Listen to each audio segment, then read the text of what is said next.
So hi, welcome to Anchor Reviews. This is Tyler from Anchor Reviews, and this is my review on The Last Voyage of the Demeter.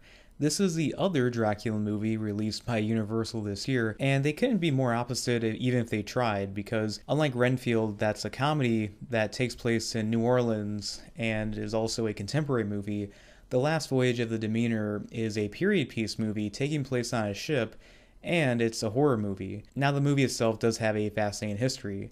It was written back in the late 90s, and ever since the early 2000s, many different writers and directors have tried to take a shot at it, and for various reasons, it wasn't going to happen. That wasn't until Andre Ordville, director of Troll Hunter, The Autopsy of Jane Doe, and Scary Stories to Tell in the Dark, decided to make the movie happen. At least he decided he was dedicated to make sure that it would happen, and he succeeded at trying to get this movie at least made, and now it's released. And this year marks the 100th anniversary of the Universal Monster movies, which is very significant for not just the release of this movie, but also for Renfield as well. The Last Voyage of the Demeter is about the doomed voyage of the ship the Demeter going from the coastline of Romania all the way to England. The crew was picked off one by Dracula, played by Javier Bodet, who, by the way, is the tallest actor to play Dracula in a movie for Universal. For a while, Frank Langella was the tallest at 6'4", but this time Javier Bardem towers over him at 6'7". We also get other characters in this movie who are unique that, of course, were not from the novel Dracula by Bram Stoker, or at least the chapter that it was based on, called The Captain's Log. That is like the 7th or 8th chapter in the book. It's been a while since I've read it. But yeah, so I would say The Last Voyage of the Demeter, watching this movie, at least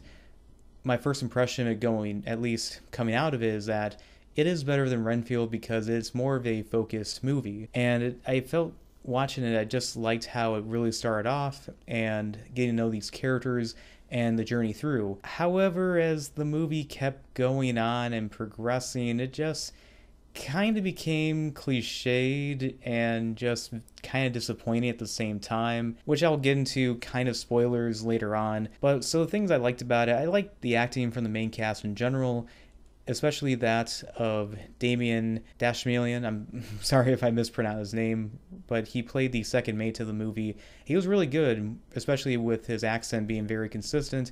I also like the captain of the ship, known as Captain Elliot, played by Leanne Cunningham. And the thing about him, and also the actor who plays Dracula in this movie, is that they were in other Universal monster movies before this. Bodet had played the Egyptian god Set in the Tom Cruise Mummy movie, and Cunningham played Mad Dog McGuire in The Mummy Tomb of the Dragon Emperor.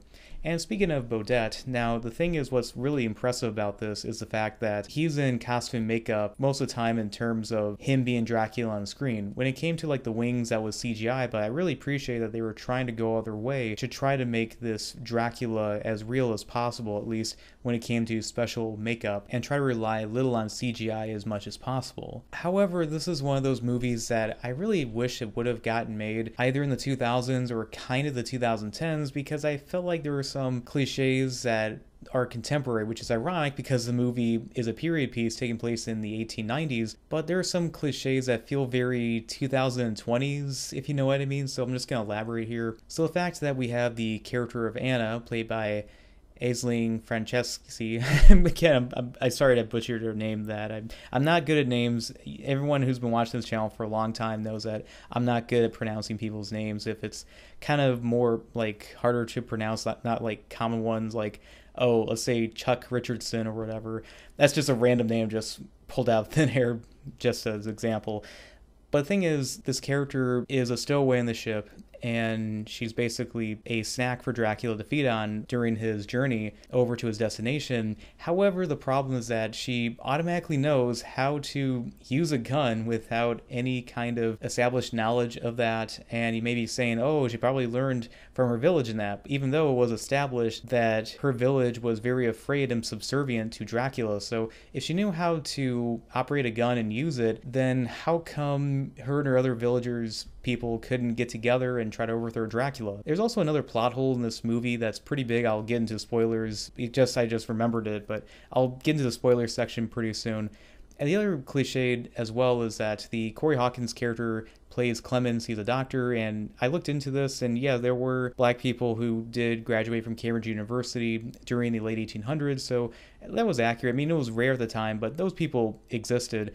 But again, sadly, the movie does kind of go this cliche that they bring up like, oh, race and other stuff for like, two brief moments. But it's kind of like, can we just make a movie, at least a period piece, where that's really not brought up? It's kind of just mildly there, but doesn't, it just really comes off as like, always feels like a cliche. They always got to check that box with it. But however, I think what's more egregious is the fact that there is a character in this movie. He's very religious, he's part of the ship, and then they make him cowardly, like he's abandoning the ship. And I think it's kind of safe to say that there is a little bit of an anti-religion, or more specifically anti-Christian narrative in this thing, because later in the movie, one of the characters, I'm gonna try to not spoil stuff here, tries to use the cross to repel Dracula, but it doesn't work, which is odd because we see the various different tropes from vampire lore in this movie, so you think of all things that should be some kind of weakness towards Dracula. So I'm gonna get into spoilers here and explain like various plot holes in this movie and various problems with it. So fast forward to this part, it won't be spoiled. But anyway, so there's a part in the movie where they discover where Dracula is sleeping at in terms of a special coffin, or at least one of the many crates of soil that he's resting in, or at least was resting in. And it begs the question, if they find out where he slept at, how come they don't set a trap or wait for him to come back? Or at least now they know where he sleeps at, why not just try to kill him while he's sleeping? In addition to, so there's a part in this movie where we see a character who is bitten by Dracula and his blood count is so low that he eventually becomes kind of a low-key vampire, but he's also under Dracula's influence. And when the sun rises, he burns up. And then later in the movie, it kind of comes full circle where we see the Anna character, her blood count gets low because it was low before, and she kind of sacrificed herself, and she ends up dying as a result of being exposed to sunlight when her blood count is low. However, there's a moment where there's this little kid in the movie, Toby, played by Woody Norman, and he gets killed by Dracula in a way that's like, okay, his blood gets drank mostly, and then he kind of loses enough blood where he dies. And I'm like, okay, whatever, that's sad that a child dies, but the fact that they had to show him coming to life as a vampire and then burning up, and then he falls to the ocean, the camera kind of lingers on this kid's dead body, I just felt like that was too much. And I know it's a rated R movie, there's a lot of violence in it, and it's going to be graphic, but do we really need to see a kid graphically die like that? I just felt like that was too much, and I didn't really need to see that in a movie. So at the end of the movie, Corey Hawkins' character becomes like a quasi Van Helsing character where he's hunting for Dracula, but also too what we see establishing earlier in the movie, I'm like, what's this thing in the crate? And it's revealed like it's a silver cane with a wolf head. I'm like, are they trying to connect the Wolfman or something with the silver cane? Because it looked a lot like that. I mean, I intensified as a fan of the Universal monster movies, but for me that was kind of distracting. And I know that this movie was made by DreamWorks originally and wasn't really a Universal production. It was actually bought by Universal with the distribution rights to it. But yeah, I think in that regard it just mildly distracting. So remember I was telling you about how Dracula doesn't have any weakness to the cross? Well, the problem with this in this movie is that Dracula doesn't really have any sort of weakness, or at least that we see on screen. Sure, when he gets shot, he does get mildly injured, but for the most part, he's kind of this invincible monster throughout. And I know people would say like, oh, of course the villains should be powerful. I'm like, yes, of course, but the fact that no matter it seemed like what these people do, that they can't come close to killing him. In fact, there's a part in the movie where he gets pinned down by this log, and then we show him like getting, thrown out this thing in the mast of the ship. And yeah, it just was like, we didn't really need to see that, especially at the beginning of the movie where we see text over explain that this is based on a chapter from Dracula by Bram Stoker. And it's like, we don't really need to be force-fed this, okay? But yeah, I mean, I enjoyed this movie. I mean, the thing is, I do like it more than Renfield, but I got put more thought into it where I would put it compared to the other Universal monster movies.